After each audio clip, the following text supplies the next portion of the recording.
നല്ല ഒന്നാന്തര അന്തിയ. ഇപ്പൊ വന്ന നന്നായി. എല്ലാവർക്കും അങ്ങനെ കൊടുക്കുന്നതല്ല.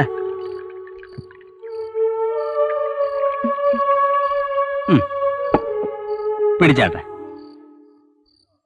കേട്ടോ അമ്മനെ, നല്ല ഒന്നാന്തരം കാളക്കാരനാ. ഒരർത്ഥത്തിൽ വർക്കിച്ചേട്ടോ ഒന്ന് പിന്നി നിൽക്കണം അല്ലേ? നീ കണ്ടിട്ടില്ലല്ലോ? ഇപ്പം കണ്ടു. ആ കണ്ടോ? ഇങ്ങനുണ്ട്? കൊള്ളാം. കള്ളത്ര ശീലല്ലല്ലയോ? കള്ളായോണ്ട് എനിക്ക് അപ്പോഴേ തോന്നി. ഞാനൊരു മിലിറ്ററി കരുതിയിട്ടുണ്ട്. നല്ല സ്വയംഭ സാധനമാ. നീ അതിങ്ങ് എടുത്തേടി. ത്രിഗുണനാ ജോസേ, ത്രിഗുണൻ. അതാ ഇഷ്ടം. കല്യാണം കഴിച്ചിട്ടില്ല, ആള് ഫ്രഷാ.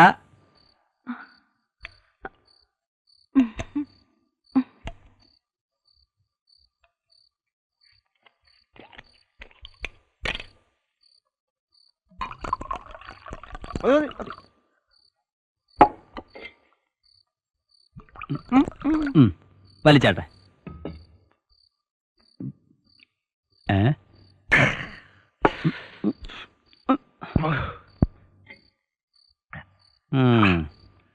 എങ്ങനുണ്ട്? ശരിക്കറിയണമെങ്കിൽ സോഡ വേണം. ഓ സോഡ, ഞാനത് ഓർത്തില്ല. പെട്ടിക്കട പോയ എപ്പോഴും കിട്ടും. 2 സിഗരറ്റ് വാങ്ങിക്കണം. ഞാൻ ഇപ്പൊ വേണ്ട. താനിവിടെ താൻ പുറത്തുനിന്നുള്ള ആളല്ലല്ലോ. ഇന്നിങ്ങനെ പോട്ടെ. ഇവിടെ ആരും വരത്തില്ല. നീ വാതിൽ ശരിക്കൊന്ന് അടച്ചേരെ.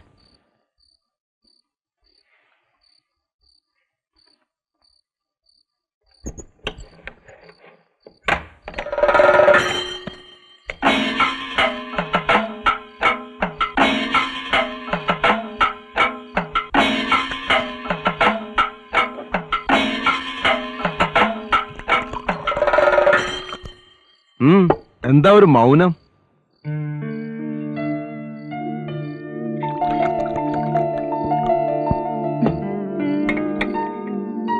കുട്ടപ്പനെ പോയോ?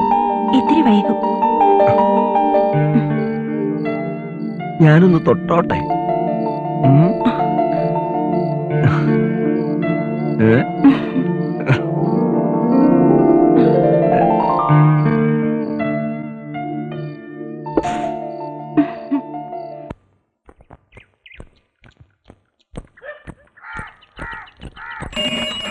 ഋഷിയേട്ടാ ഒന്ന് നിന്നേ.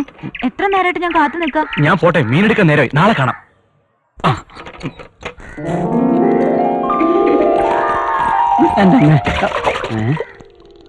എടാ വീര, മൂത്തത് പോരാഞ്ഞിപ്പോ അനിയത്തിയാ. ഇക്കണക്കിന് ചേച്ചിയും കാണൂല പറ്റുബുക്കില്. ഒരു താലിക്ക് 3 കഴുത്താ. ഓരോത്തന്മാരുടെ വരെ യോഗവേ.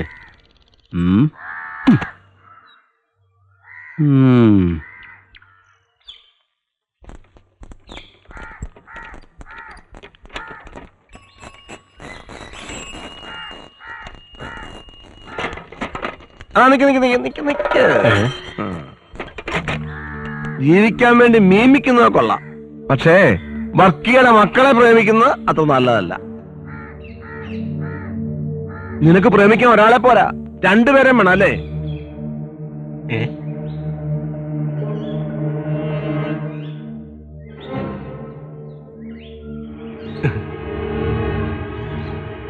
അനാവശ്യം പറയരുത്. അനാവശ്യം പറയിക്കാതിരുന്നാ മതി. കാളവർക്ക് കിടപ്പിലായെങ്കിലും ചോദിക്കാനും പറയാനും ആളുണ്ട്. പെൺകുട്ടികളുടെ സ്വന്തം ചേട്ടനൊന്നല്ലല്ലോ. പിന്നെ തന്റെ ഉള്ളിലിരിപ്പ് എന്താണെന്ന് ഞങ്ങക്ക് നന്നായിട്ട് അറിയാം. ചേലക്കരയിലെ തന്നെയൊക്കെ മുമ്പ് വന്നാ ഞങ്ങള്. ആ സീനിയോറിറ്റിയെങ്കിലും മാനിക്കട്ടെ ചേട്ടാ. നീ എന്നെ കളിയാക്കുകയാണോ? നിന്റെ കളിയൊന്നും എന്റെ അടുത്ത് വേണ്ട. നീ എന്റെ തനിനിറം കാണും. തേനുപോലെ പാലക്കാട് വരെ കളിച്ചും കളി പഠിപ്പിച്ചും വന്നവനായി ജോസ്. നീ ഓർത്തോ? വരട്ടെ.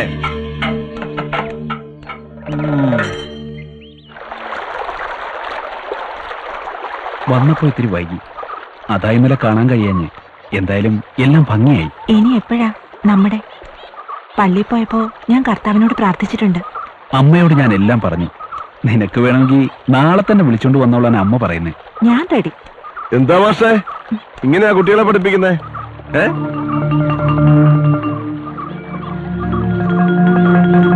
ചക്കി കിടപ്പിലായെങ്കിലും എമ്മക്കടകാരൻ നോക്കാൻ ഞാൻ ഒരുത്തം മതി. ജോസേട്ടൻ ഇതിൽ ഇടപെടണ്ട. അപ്പം കാളയെ മാത്രമല്ല നിങ്ങളെ എന്നെ ഏൽപ്പിച്ചിരിക്കുന്നത്. ഞങ്ങളെ നോക്കാൻ ഞങ്ങൾക്കറിയാം. പക്ഷേ ജോസ് ആളിത്തിരി പെശക. നാട്ടുകാരുടെ മുമ്പിൽ മാഷം നാറും.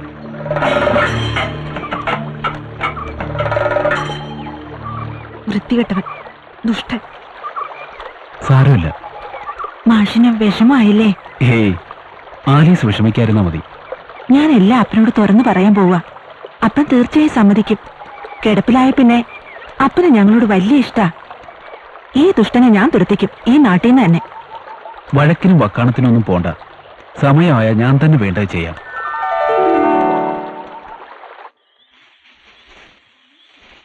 ഞാനിന്ന് കണ്ടിരുന്നു ഋഷിയെ. നല്ല ആളല്ലേ? നല്ല ആളെങ്കിൽ നിനക്കെന്താ? എന്നെ വലിയ ഇഷ്ടാ. എന്ന് ആര് പറഞ്ഞു? എല്ലാം പറഞ്ഞിട്ട് അറിയാം. കണ്ടാ മനസ്സിലാവൂലേ? ഇഷ്ടം വെച്ചാ എങ്ങനെയാ? ഇഷ്ടം വെച്ചാ ഇഷ്ടം തന്നെ. ചേച്ചിക്ക് ഒന്നും പറഞ്ഞാ മനസ്സിലാവില്ല. അതെ, എനിക്ക് മനസ്സിലാവാത്തോണ്ട് എന്നെയാ ചോദിച്ചത്. ഋഷിക്ക് അന്ന് ആള് തെറ്റിപ്പോയതാ. എന്നുവെച്ചാ അന്ന് എന്റെ ഡ്രസ് ഇട്ടോണ്ടല്ലേ നീ പോയത്? ഞാനാന്ന് കരുതി ഋഷി നിന്നോട് ആള് മാറി സംസാരിച്ചതാ. അപ്പോ ഋഷിക്ക് എന്നോട് എന്റെ അനിയത്തിയോടുള്ള സ്നേഹം കാണും. അപ്പോ ഋഷി ചേച്ചിയാണ് സ്നേഹിക്കുന്നത്? അതെ. അത് അനുവദിച്ചു തരാൻ പറ്റില്ല. എന്താടി, ഋഷി എന്താ പേരയ്ക്കാ മുറിച്ച് വീതം വെക്കാൻ? വീതം വെക്കാൻ അനുവദിക്കില്ല. ഞാനും ഋഷിയെ സ്നേഹിച്ചു പോയി. പറയുന്നോടി. എന്താടി, ബൈക്കോടെടുക്കാൻ പറഞ്ഞോട്ട് രണ്ടാളും കൂടി അടിയും വഴക്ക? ഈ ഇടയായിട്ട് കുറച്ച് കൂടുന്നുണ്ട് രണ്ടാക്കും. അത് തെറിപ്പൊടി. എടി പോവാൻ.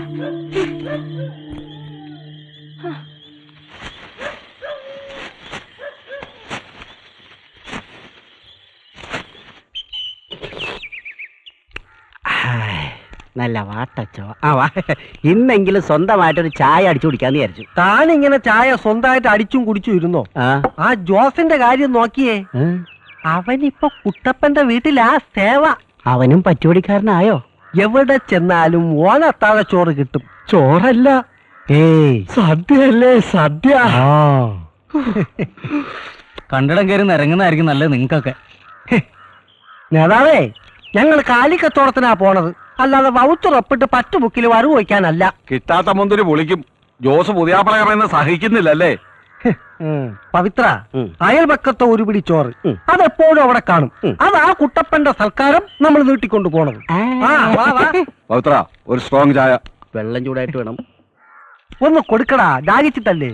അവൻ അതൊക്കെ പറയും. ഒരു ചായ അഡ്വാൻസ് ആയിട്ട് അടിച്ചു വെക്കണ മോനെ അവൻ. ഇപ്പൊ എവിടെ പോയിട്ട് വരിക? പശുവിനെ കൊണ്ട് വർക്കിച്ചന്റെ വീട് വരെ ഒന്ന് പോയി. ജോസിനിപ്പ നല്ല കോളാ. അങ്ങോട്ട് പിടി പിടി.